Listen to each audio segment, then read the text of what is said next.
Assalamualaikum warahmatullahi wabarakatuh. Halo semuanya, perkenalkan saya Sri Wardania dengan NIM 2411016064 dari kelas 2024B Kesehatan Masyarakat Universitas Mula Warman. Pada video kali ini saya akan menganalisis salah satu jurnal yang membahas tentang permasalahan organisasi yang ada pada lingkup rumah sakit. Nah, di sini kita akan menganalisis permasalahan yang terjadi pada rumah sakit tersebut, kemudian bagaimana cara menyelesaikan masalah tersebut menggunakan fungsi-fungsi manajemen, yaitu POAC. Nah, simak video berikutnya.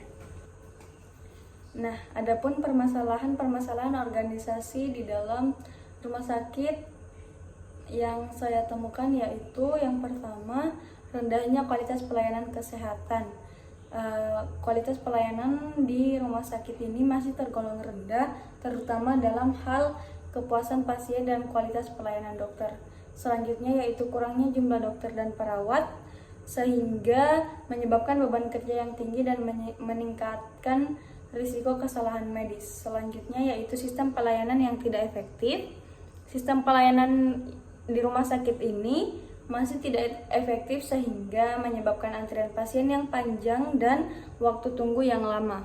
Selanjutnya yang terakhir yaitu gaya kepemimpinan yang tidak efektif. Nah, gaya kepemimpinan di rumah sakit ini masih tidak efektif sehingga menyebabkan kurangnya motivasi dan kepuasan kerja di kalangan dokter dan perawat.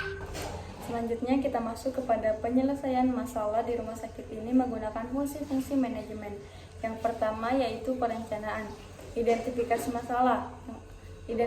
masalah yang ada di rumah sakit ini seperti rendahnya kualitas pelayanan, kurangnya jumlah dokter dan perawat, dan gaya kepemimpinan yang tidak efektif. Selanjutnya menetapkan tujuan untuk meningkatkan kualitas pelayanan kesehatan dan lain sebagainya.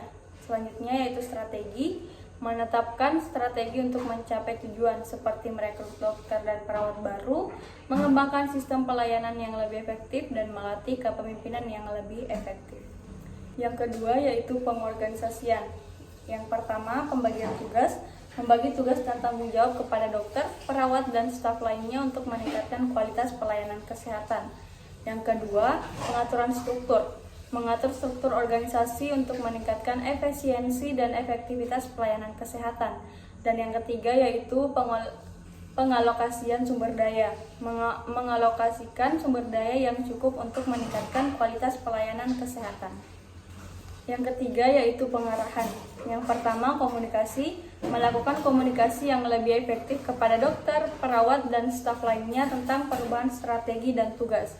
Yang kedua yaitu motivasi, memberikan motivasi kepada dokter, perawat, dan staf lainnya untuk meningkatkan kualitas pelayanan kesehatan.